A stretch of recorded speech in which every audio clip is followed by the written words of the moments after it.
Well, we got ourselves a cocktail in front of us. Yes, sir, we do. What's it called? This is the Midnight Manhattan. All right. I like a Manhattan. There are several variations on this. Yeah, typically it's rye, isn't it? Rye or bourbon. Or bourbon. Yeah, it can be either one. There's depending on what you're making, the recipe varies a little bit. Like we've been doing with a lot of our cocktails lately, I went straight to the source. Baker's website. Okay. Had a handful of good-looking cocktails, but and we enjoy a good Manhattan. We have not had a Midnight Manhattan. We have not. So when you said Midnight Manhattan, I thought we were going to end up making a Midnight Manhattan with Midnight Moon. You thought it was going to be a long night. Well, we have a lot of those. But yeah, what is it? It's like a bourbon or a whiskey aged in Boulevard wheat barrels. Beer barrels. It's a midnight ritual is what that is. Oh, yeah. So, I thought it was going to involve that. But no, this involves the Baker 7. This is the Baker 7. So what I pulled off of this cocktail off of Baker's website says, Baker has always been a night owl. In high school, he worked at the Beam Distillery as a night watchman before working his way up to night shift supervisor. It's only right that this cocktail is a tribute to his favorite time of day, night. Mm-hmm. It's a new spin on a classic cocktail that's sweet, herbal, and a little bitter, and just plain delicious. All right. Well, what's in it to give it the sweet and the herbal? Well, this one, obviously it has Baker's in there. Yep. And then I did see the two different Angostura bitters. Yeah. The Angostura bitters and the orange bitters. And the orange bitters. Mm-hmm. A dash of each. And then it has this Averna Amaro from Sicily. That's pretty cool. Which is a very, very dark liqueur. Yeah. It was very dark when you were pouring it into the cocktail mixing glass. I was like, holy smokes, that's dark. And we're garnished with two of our favorite Woodford Reserve barrel-aged cherries. So good. I'm out. I'm going to have to get some more. I'm going to have to hightail it over to savortheburn.com/shop. Scroll down. I think they're all the way down at the bottom. It's two jars for however much. And the thing about the shop, like those Amazon prices, they're always moving up and down. So you got to keep an eye on it. Whatever. This is about the cocktail. You just dropped them on in there. Yep. I don't remember what video it was, but I saw a video lately where the guy, and it might have been actually off of the Baker's website, but yeah, they actually dropped the cherry down there. That way, as you're sipping and enjoying it, it's also picking up some of that cherry flavor. Okay. And I would hope some of that's kind of soaking into the cherry as well. Well, on the nose, how is it? Sorry. Cheers, genitals. It's got a great nose. Yeah, it smells. I mean, just like it says, it smells rich. A little bit of an herbal. Yeah, herbal and sweet on the nose.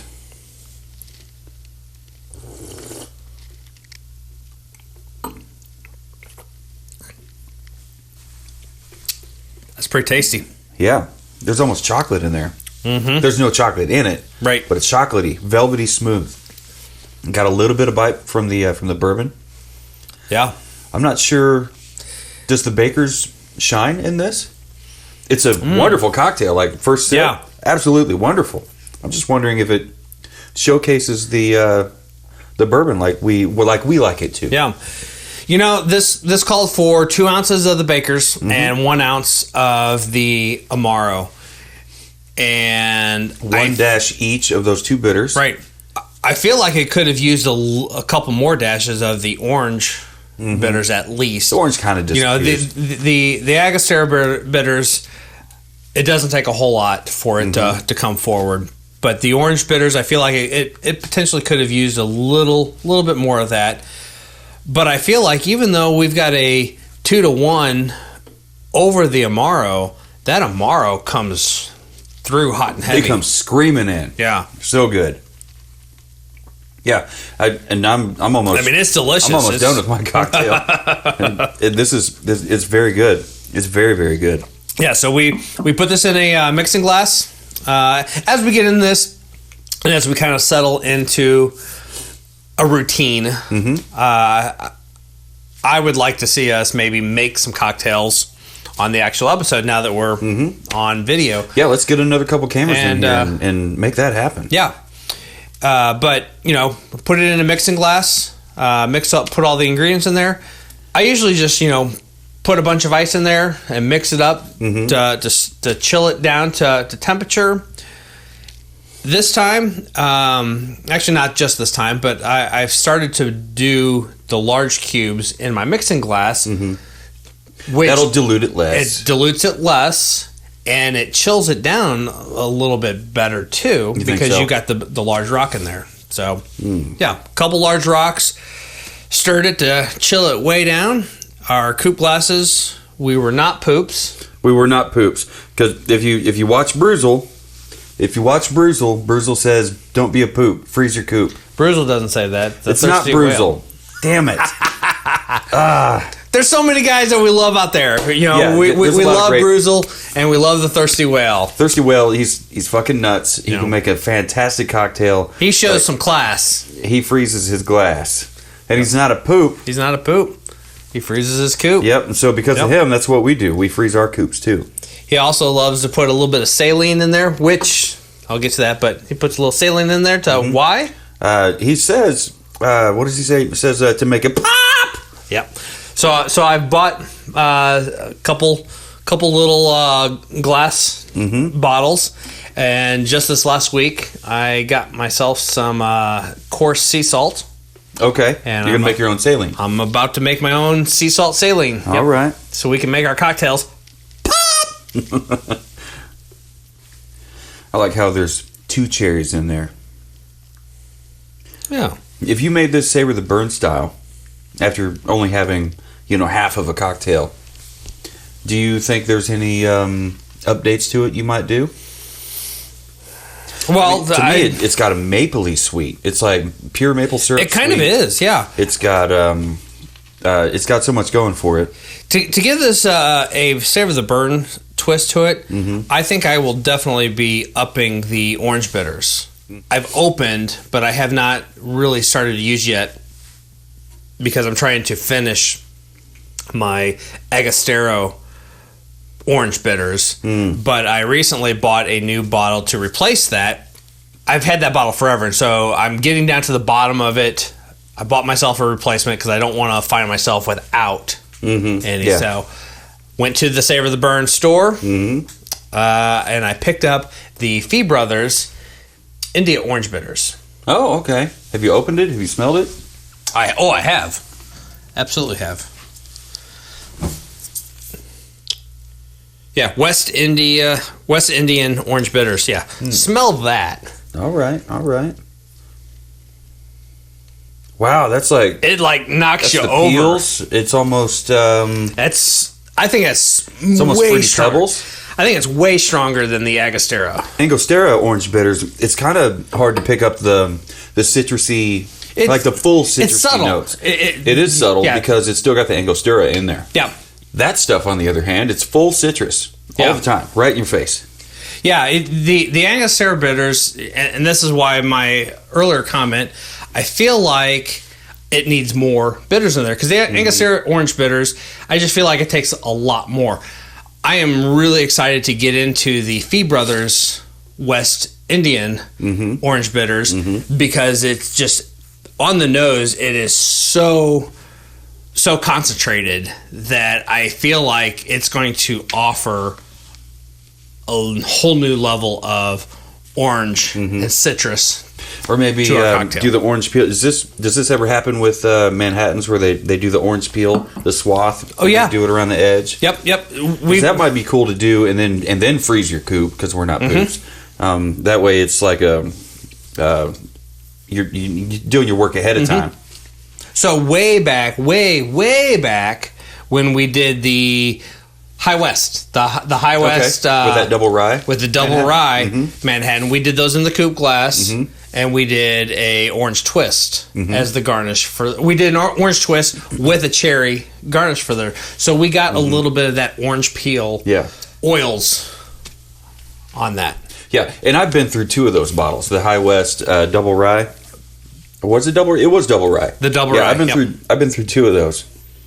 It's so good. Very good. If you like rye, definitely check out the High West double rye. You can find it in the liquor cabinet on savortheburn.com, and you can see our probably find a link from there to our episode talking about it. It won't be video like this. It was before we did video, but definitely check it out. That was really, really early on. I want to say that's probably mid to late March at best. Yeah. Maybe April. I don't know. Yeah, that was definitely a long time ago. I don't think we have visited a High West offering since then. We haven't. We need to. They've got a whole panel, a whole different thing going on there. And their offerings are funny because their offerings are either like $35 to $40 or they're $200 plus. I still haven't been able to find that Midsummer Night's Dram. And that's High West, isn't it? It is High West. It's a hard to find allocated bottle. I guess that's the problem. It's allocated. Yep. Yeah. If you're willing to pay the second market, I'm not. I know where you can find it. Well, how much is it?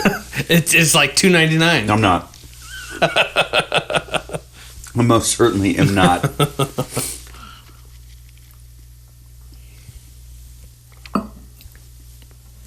You got into one of your cherries. I did. I ate that sumbitch. And I don't know where the chocolate flavor comes from, but it's in there for me. Whoops. For me, it's in there, and it's very tasty. Man.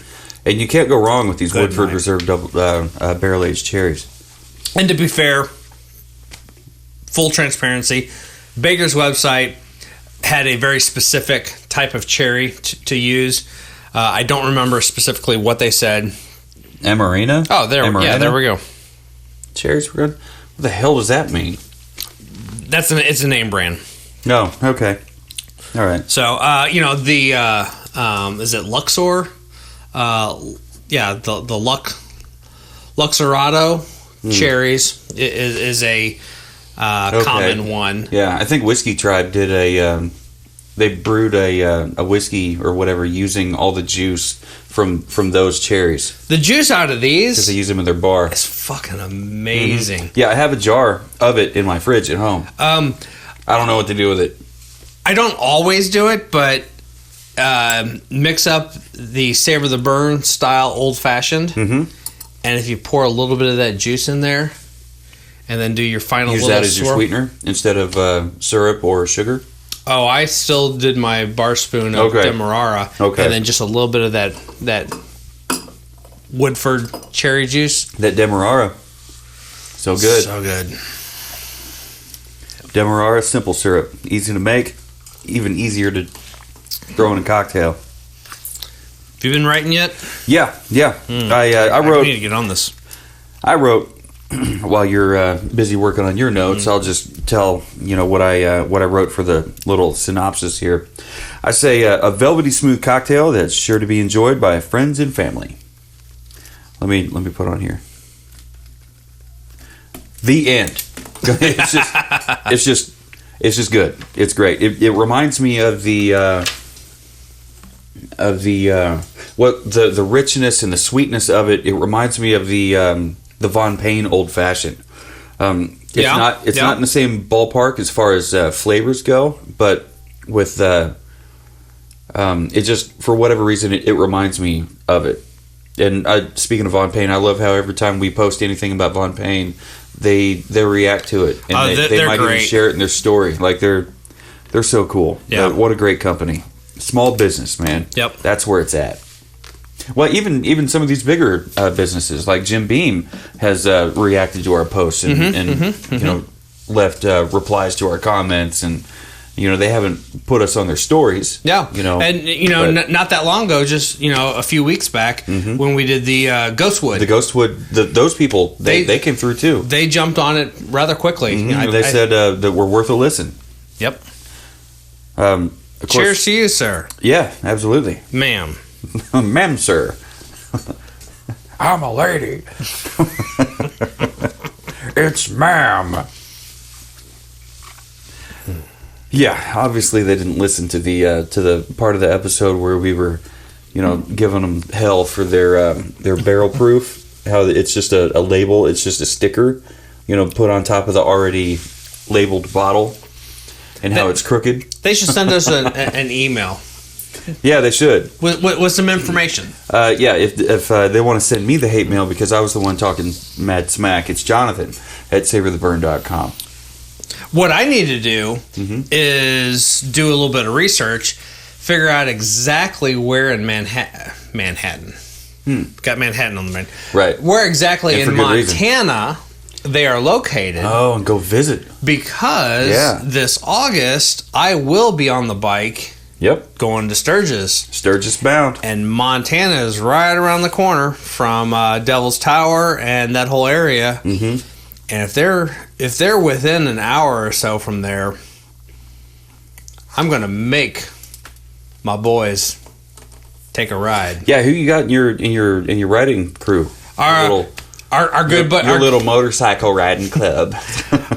Our good buddy Mitch. Okay, excellent. That's been on the show. He's my main guy. Mm-hmm. Yeah, him and I go back a long way. I'm looking forward to next time we have him on here because he told me next time we have Mitch on, have him tell the story of full bottle of whiskey in the parking lot and Grand Emporium. Jack Daniels to be Jack specific. Daniels, is that what it was? Okay, full bottle. Number 7. Fifth of Jack Daniels, the old number 7, in the parking lot, pre-gaming the fucking show. It was a 1 degree different show at Grand Emporium, and there was a fight. So yeah, I'm looking forward. There may or may not have been. Oh, come on. and your friend Big Ron. Big Ron. Hey, good memory. Yeah, I'm trying with the pinched nerve and the arm pain and everything. My memory's fucking Swiss cheese, and then you add whiskey to the whole thing. I'm a mess. But yeah, so you got Mitch.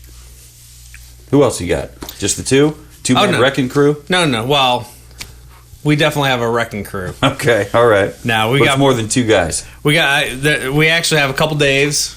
We got our one buddy Dave that we call the General. Okay, all right. He served. He's okay. He is, I think, still recently. I think it's been a couple years, but I'm still going to call him recently retired. All right. What branch? But Army. Oh, just a tiny bit in there. Yeah, he's Army.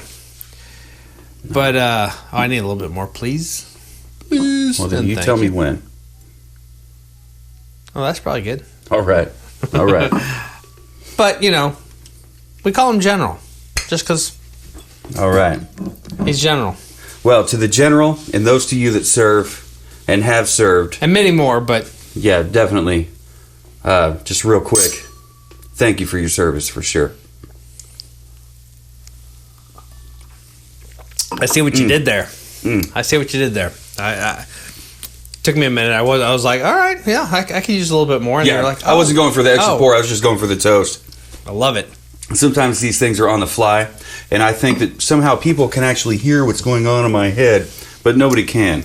I don't even understand the voices in my head half the time. So you've got the General, you've got Mitch. Yeah, Mitch, you got W2, the General, my other buddy Dave. You met Dave with my really good friend Tara. Yeah, Tara's fella. Very cool. So you got Dave. You got Tara Davil. Like I'm going for pterodactyl. Pterodactyl. It's not working. So you got Dave. And then we have our good friends that live in Sioux Falls.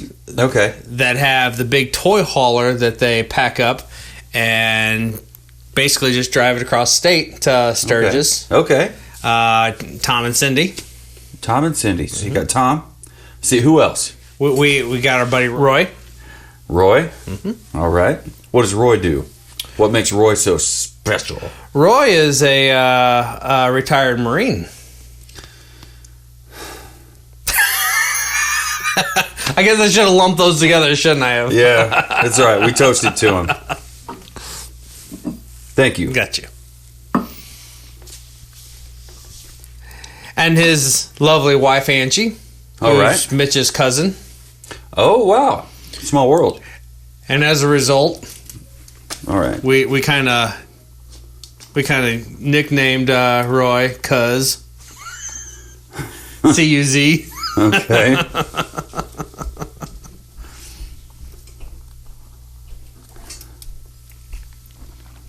Yeah, we got a whole crew. All right, so you got Dave, Dave the General.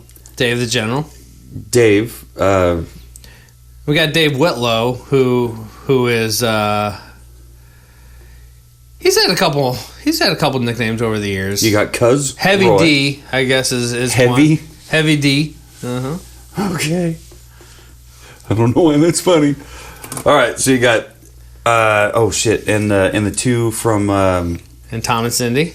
Tom. Okay. Montana Tom. And rest in peace, our fearless leader, who Mitch and I went to Sturgis for the first time in 2005. Is this the guy that did the donuts? No, that's Kenny. That's Kenny. Okay. Yeah, I haven't seen Kenny in a long time, but no. Rest in peace, our real good buddy, Donnie.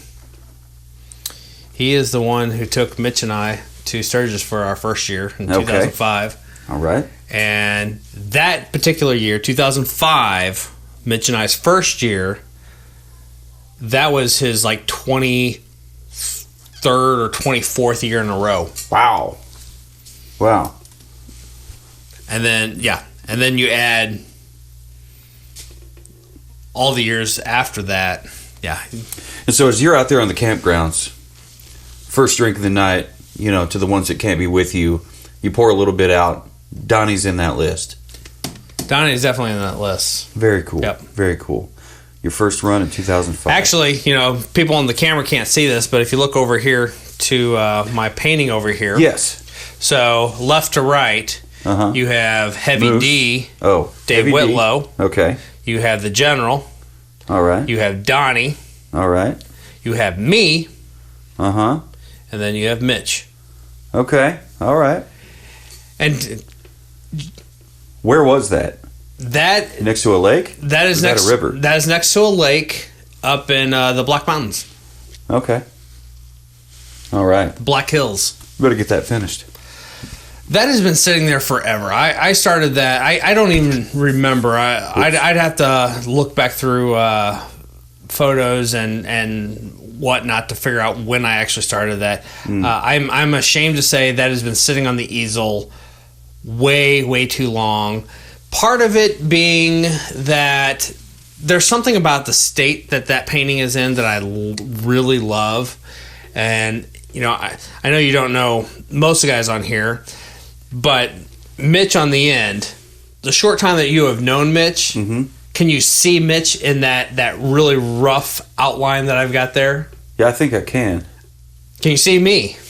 Yeah. I've got a do-rag on. Uh-huh. Yeah, I noticed that. Like, since when do you wear fucking do-rags? But, you're on a bike, yep. A lot of people wear them under the helmet. Back then, I had a lot more hair, and my hair was a lot longer. Oh. And so... You were a fellow long hair. I was a fellow long hair for a long time. Yes. Then just call it good, man. Sign it and be done with it. Because no, I mean, I like it as is. There's so much more I want to do to it, so I'm not ready to call it done. I want to finish it and get back to it, but such is the life of an artist. Yep. Like, you can't tell an artist what to do. You can't tell an artist how to do their work. He likes the way it is, but you tell him to just call it finished and done. He's like, nah, I got a couple things I want to do, and I don't blame him. If it's not right, it's not right. Yep. And you can't see it. You probably never will, and unless he gets it finished. I'm gonna get it finished. So keep an eye out. Maybe we'll make a note. The Midnight Manhattan episode, and make a point at some point when we're done. The photo is right above there. All right. So look at the photo. I put over here group painting. So whenever that is finished, we'll have to reference this episode and that right there is post them together. That right there is the core knuckleheads. We have Whitlow, General, Donnie, and then me and Mitch. Mm-hmm. So, good times. I like it. Did you have any issues with your rating system when you were trying to pull a rating on this? I don't think I did. We don't have to do ratings on these cocktails, and I don't even think we post the ratings on the page. So at some point, I plan to make some updates to the website to add ratings, but up to this point, we do not have ratings on the website for cocktails. We have all the ratings for. You will see all of our thoughts and our ratings for the bottle. We don't have our ratings online. Those are all right there on savortheburn.com in the liquor cabinet. But we can just keep this ratings as far as the cocktails go strictly to the episodes. Yeah, why not? So if people want to know what we thought of the cocktails, just listen to the episode. I do want to know what you thought. What'd you get on the nose? On the nose, I gave it a 3 3/4 because to me it didn't exactly smell like a Manhattan. It smelled more like an old fashioned because it smelled chocolatey, and we did not put chocolatey as far as I knew anything in there. No chocolate bitters. It might have been that Amaro. It had to be the Amaro. There's really no. Girl, same. For real? All right. 3 3/4. That's cool to know. How about the palate? Well, the palate, I gave it a 4.5. You gave it 4.5. I enjoyed it. I really did too. I should have given it at least a 4 1/4, but to me, I dropped it from 4 1/4 to 4 because of the way we like to do our cocktails, and nothing against Bakers because clearly they know what the fuck they're doing because they're the ones with the website. They came up with the damn cocktail, but for their palate specifically formulated, they would give this a 5, I'm sure.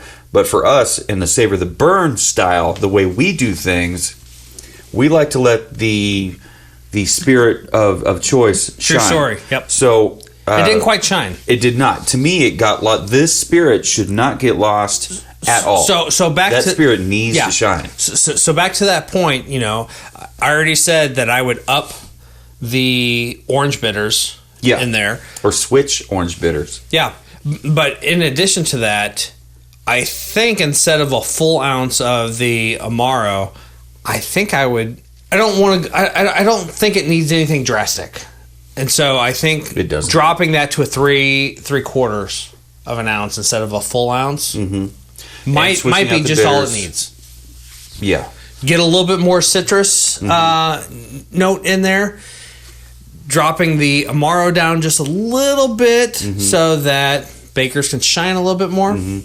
Maybe take the one drop. It's one drop of orange bitters.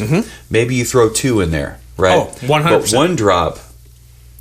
No, both drops hit that cherry, and the cherry goes around the edge. Yeah.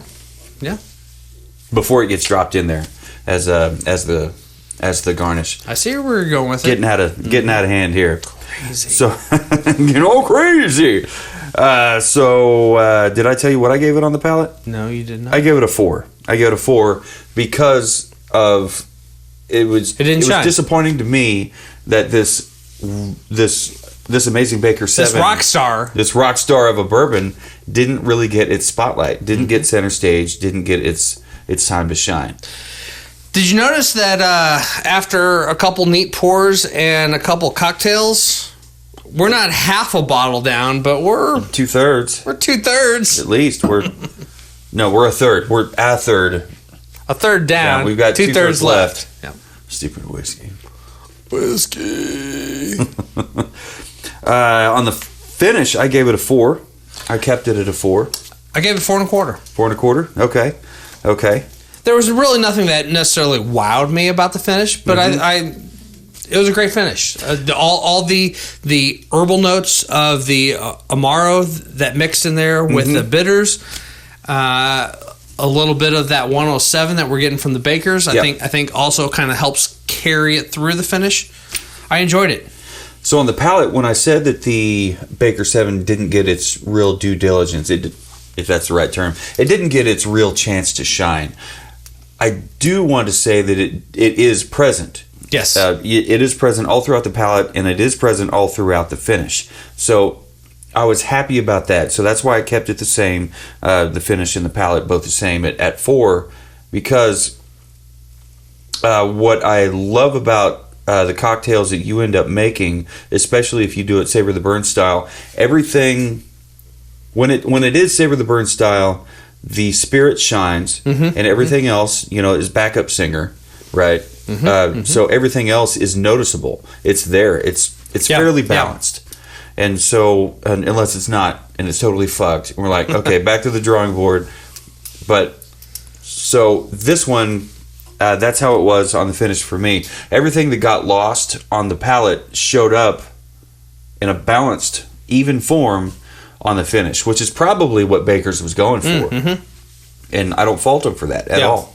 At all. So, how about presentation? You know me. 4 3/4. 4 3/4. Well, I do know you. And you know me. I'm going to give it a 5. It was a frozen coupe. It was darker than I expected, and I like darkness. I like it dark. It had that beautiful Baker 7 in there. It had not one but 2 of those barrel-aged Woodford Reserve barrel-aged cherries. That we dropped in off the skewer. Yeah. So that, that's the other thing too is and they may not be the skull skewer, and that's fine. These are still classy as hell. Well, yeah. I mean, that's the thing. It looks like something I pulled out of my eyebrow at one point. These packs of skewers that I got came. It's a pack of 8 that has 4 of these. I forget how long that is. But it also has the other 4 are like the 7.5-inch long ones for your Collins glasses, so you can skewer. That's things. Cool. Yeah, that's cool. I've yet to use those, but I fully plan to at some point.